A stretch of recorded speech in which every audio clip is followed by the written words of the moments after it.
നീ ഏതെങ്കിലും വ്യക്തിയെ ഓർത്തുകൊണ്ട് ഭാരപ്പെടുന്നുണ്ടോ?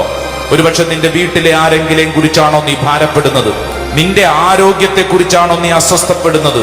ഒരുപക്ഷെ വൈദ്യശാസ്ത്രം പറഞ്ഞിരിക്കുന്നു, ഈ രോഗം നിന്റെ അവസാനമാണ്, നീ ജീവിതകാലം മുഴുവൻ മരുന്ന് കഴിക്കേണ്ടി വരും, നീ ഇനി രക്ഷപ്പെടത്തില്ല, നീ എഴുന്നേറ്റ് നടക്കത്തില്ല, നിന്റെ അവസ്ഥ ഇങ്ങനെയായിരിക്കുമെന്ന് നാട്ടുകാരും വീട്ടുകാരും വൈദ്യശാസ്ത്രവും ലോകവും നിന്നെ പഠിപ്പിച്ചിട്ടുണ്ടാവും. എന്നാൽ ഈ ശുശ്രൂഷ സമയത്ത് നീ വിശ്വസിച്ച് ഏറ്റെടുക്കുന്നു, എന്റെ പിതാവ് പ്രവർത്തന നിരതനാണ്, ഞാനും പ്രവർത്തിക്കുന്നു. യെസ്, എന്റെ ഉള്ളിൽ ഇതാ എന്റെ ദൈവം പ്രവർത്തിക്കുന്ന സമയം.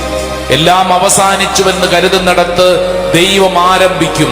യേശുവിനെ കല്ലറയെങ്കിൽ അടക്കം ചെയ്തപ്പോൾ യഹൂദ ജനം ചിന്തിച്ചു, പട്ടാളക്കാര് ചിന്തിച്ചു, ഇവന്റെ ചരിത്രം തീർന്നു, ഇനി ഇവന്റെ ജീവിതമില്ല. എന്നാൽ മനുഷ്യന്റെ ബുദ്ധി അവസാനിച്ചിടത്ത് ദൈവത്തിന്റെ പ്രവർത്തികൾ ആരംഭിച്ചു. എന്റെ സഹോദര സഹോദരി, നീ വിശ്വസിക്കൂ,